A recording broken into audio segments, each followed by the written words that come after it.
말도 안 됩니다. 미국이 기술에서 밀리다니요? 그것도 한국에게요? 그날 워싱턴 D.C. 중심가에 있는 미국 에너지부 청사 회의실, 조용히 진행되던 기술 브리핑 중 수석 연구원 멜리사 한나 박사의 발표가 끝나자마자 사람들의 표정은 얼어붙었습니다. 마치 냉기가 흐르는 듯한 정적이 흘렀고 몇몇 고위 관료들은 자리에서 몸을 일으켰습니다. 지금 뭐라고 하셨죠? 한나 박사는 차분하게 다시 말했습니다. 대한민국은 현재 전고체 배터리 기술에서 미국보다 최소 5년 이상 앞서 있습니다. 에너지 밀도, 충전 효율, 수명 모두에서 현격한 차이를 보입니다. 여기서 잠깐 구독을 눌러주신다면 저에게 큰 힘이 됩니다. 감사합니다. 한순간 회의실이 술렁이기 시작했습니다. 전고체 배터리라면 차세대 전기차, 나아가 우주항공, 방산 기술의 핵심이 되는 분야입니다. 그 기술에서 미국이 밀린다는 건 단순한 산업 격차를 넘어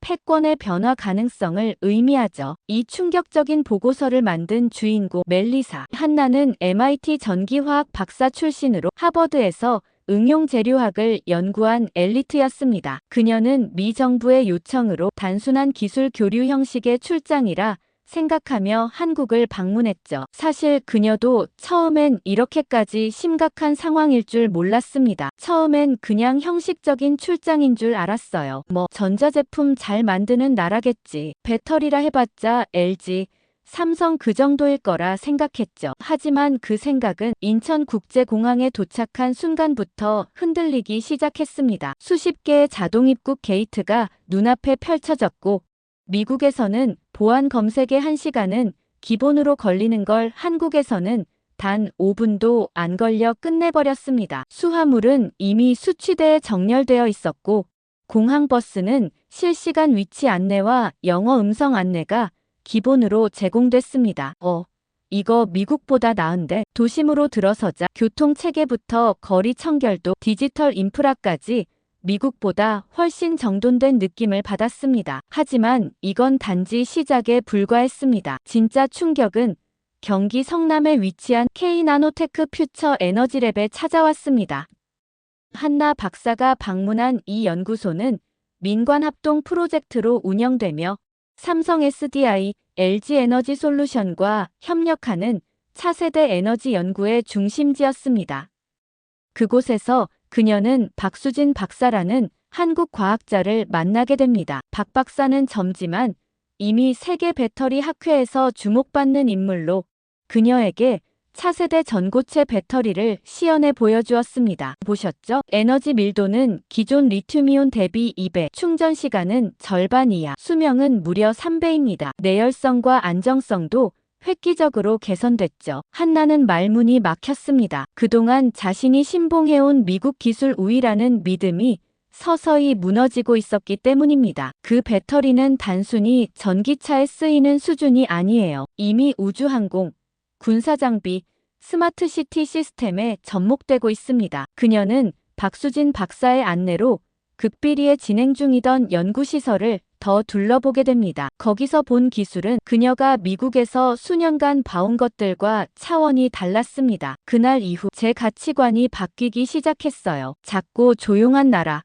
한국. 그곳은 이제 더 이상 조립만 잘하는 제조국이 아니었습니다. 미국의 기술 패권에 균열을 내고 있는 진짜 기술 강국이었습니다. 서울 강남구에 위치한 스마트 모빌리티 센터. 멜리사 한나는 이곳에서 본 것을 아직도 잊지 못한다고 말합니다. 건물 외벽부터가 배터리로 이루어져 있었어요. 햇빛을 받아 전기를 생산하고 그것을 실시간으로 저장 배분하는 시스템이 작동 중이었죠. 에너지 효율을 고려한 건축물, 미국에선 아직 실험 단계예요. 근데 여긴 이미 실현돼 있었어요. 센터 내부엔 무인 드론, 충전 스테이션, 전기차 무선 충전 구역, 실시간 교통 예측, AI 시스템까지 이미 실생활에 깊숙이 들어와 있었습니다. 하지만 그녀가 진정으로 충격을 받은 건 이런 시설보다 사람들이었습니다. 한국 연구진은 그저 똑똑한 엔지니어가 아니었습니다. 그들은 전 세계 흐름을 정확히 읽고 어떻게 선도할 것인가를 고민하는 전략가였습니다. 회의 중 영어는 물론 독일어와 일본어까지 자유롭게 사용하는 박수진 박사와 팀원들을 보며 멜리사는 솔직히 자존심이 상할 정도였다고 고백합니다. 내가 선진국이라 생각했던 미국은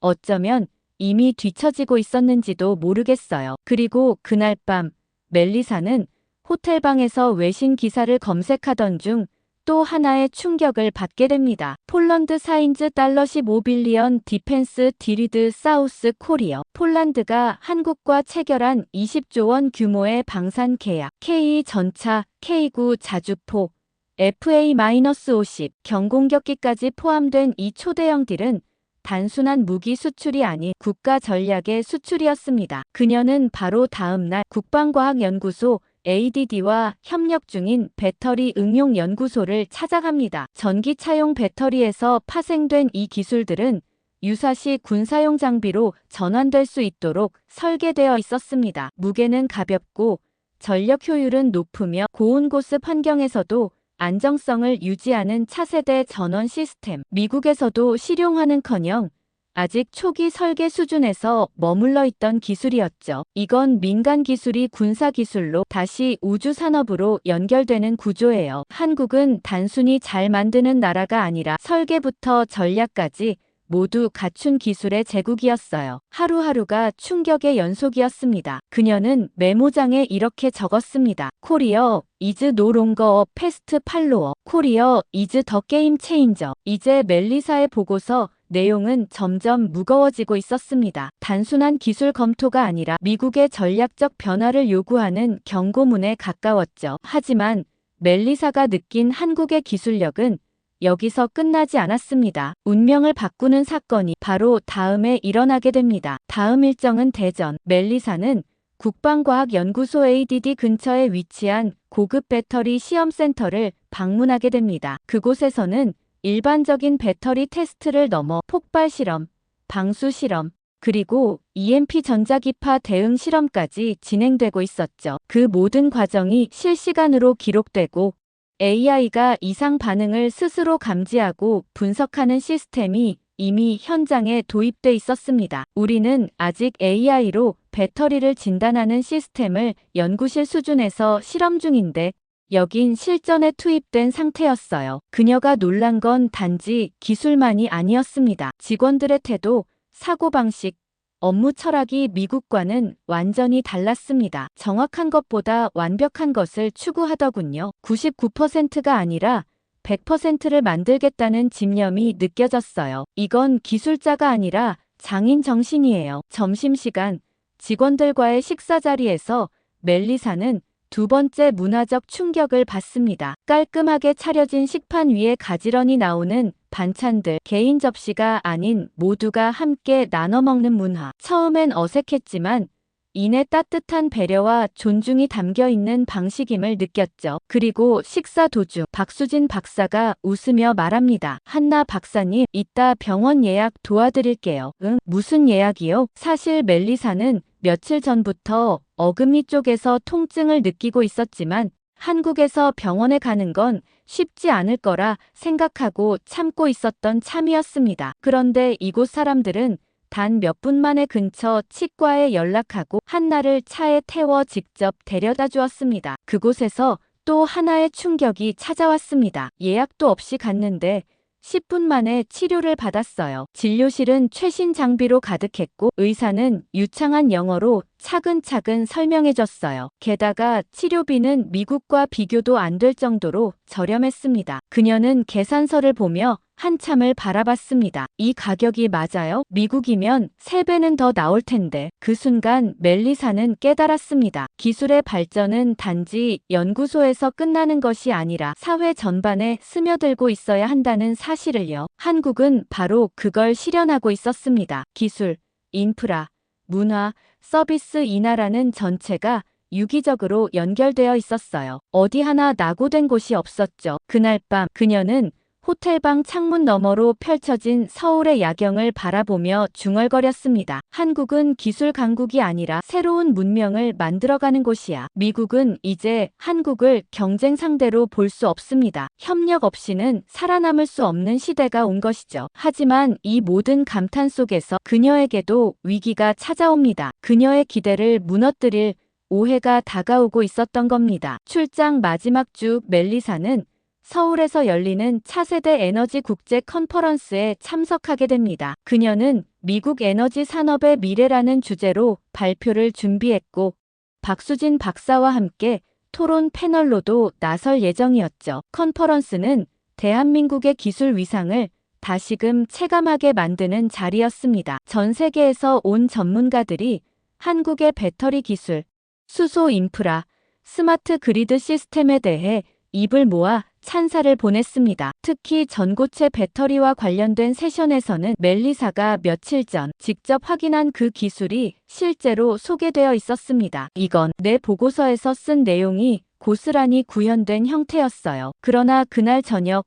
멜리사에게 예상치 못한 일이 벌어졌습니다. 컨퍼런스 후 함께 저녁 식사를 하던 중 한 젊은 연구원이 멜리사에게 이렇게 말했습니다. 오늘 발표 때 미국 기술이 한참 뒤처졌다고 하셨죠? 좀 거만하게 들렸어요. 그 말에 주변 공기도 싸늘해졌습니다. 박수진 박사의 얼굴도 굳어졌고 몇몇 동료들은 고개를 돌렸습니다. 멜리사는 당황했습니다. 자신은 미국의 미래를 위한 경고로 말한 것인데 그게 자만으로 들렸다는 사실에 충격을 받았습니다. 그녀는 식사를 마친 후 조용히 호텔로 돌아왔습니다. 그리고 침대에 앉아 처음으로 눈물을 흘렸습니다. 난 한국을 진심으로 존중하고 감동받았는데 내가 그걸 잘못 표현했나 봐. 다음 날 아침 그녀는 일정이 없음에도 불구하고 연구소로 향했습니다. 누구와도 약속한 게 없었지만 마음이 답답해 그냥 걸음을 옮긴 것이었습니다. 그런데 그곳에서 뜻밖의 장면을 보게 됩니다. 회의실에 모여있는 박수진 박사와 연구원들. 그들은 전날 있었던 상황을 되짚으며 오히려 멜리사를 걱정하고 있었습니다. 우리가 너무 예민했던 것 같아요. 멜리사 박사님은 우리 기술에 감동을 받은 사람인데 오히려 우리가 오해했던 걸지도 몰라요. 그 말을 들은 멜리사는 문틈 사이로 미소를 지으며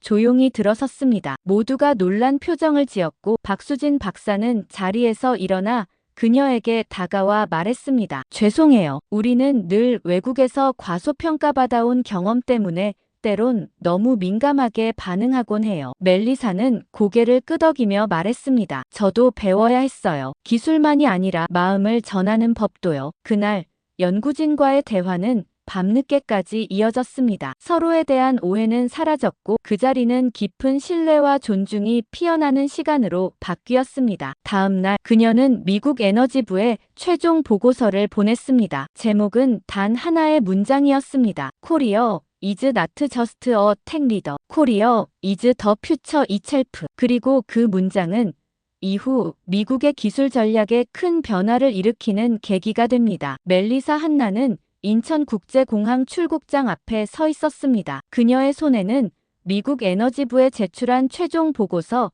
사본과 박수진 박사에게 받은 작별 선물이 들려 있었죠. 그 작은 박스 안에는 한국 전통 자개 장식이 새겨진 명함 지갑과 함께 손편지가 들어 있었습니다. 당신의 진심은 우리에게 큰 용기를 주었습니다. 언제든 다시 돌아오세요. 여긴 당신의 또 다른 집입니다. 그녀는 편지를 읽으며 한참 동안 눈을 떼지 못했습니다. 그리고 천천히 고개를 들어 다시 한번 한국의 하늘을 바라보았죠. 이곳에서 보낸 2주는 그녀의 인생을 송두리째 바꾸어 놓았습니다. 그녀는 출장 전에 한국을 그저 전자제품 잘 만드는 나라 정도로 생각했습니다. 하지만 지금 그녀의 마음속에는 전혀 다른 이미지가 자리하고 있었습니다. 이 나라는 혁신의 심장이었습니다. 단지 기술이 뛰어난 게 아니었습니다. 사람과 기술, 문화와 전략, 과거와 미래가 유기적으로 결합되어 움직이는 거대한 유기체. 그 안에서 멜리사는 존중을 배웠고 배려를 느꼈으며 협력이란 가치의 진정한 의미를 깨달았습니다. 공항 카트를 밀며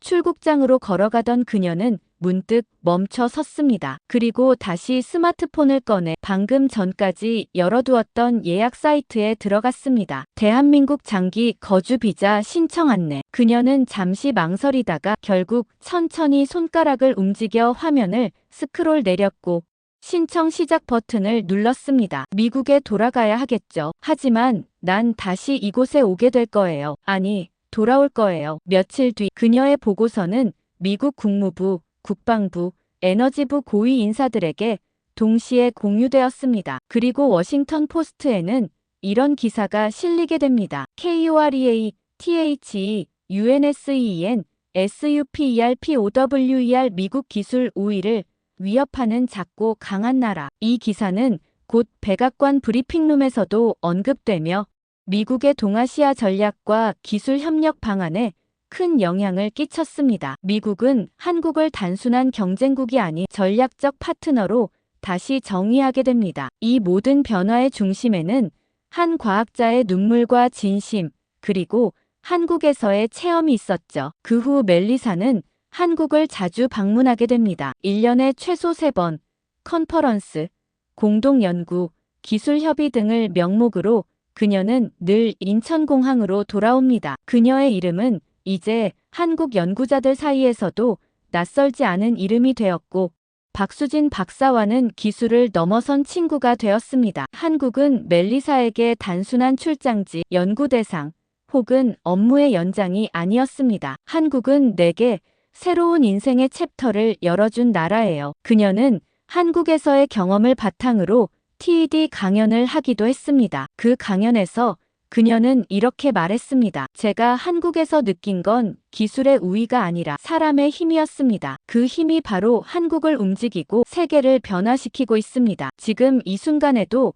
한국은 전 세계에 기술과 신뢰를 수출하고 있습니다. 전고체 배터리 기술은 미국, 유럽, 중동까지 퍼져나갔고 방산 기술은 나토 동맹국들과 손을 잡으며 글로벌 안보 지형을 바꾸고 있죠. 대한민국, 한때 빠르게 따라가는 나라라 불리던 곳이 이제는 세계를 이끄는 게임 체인저가 되었습니다. 이 이야기를 보고 계신 여러분, 어떠셨나요? 작지만 강한 나라, 한국, 그 위대한 여정에 동참하고 싶지 않으신가요? 이 영상이 마음에 드셨다면 구독과 좋아요 부탁드려요. 그리고 댓글로 여러분의 생각을 남겨주세요. 다음 스토리에서 또 만나요.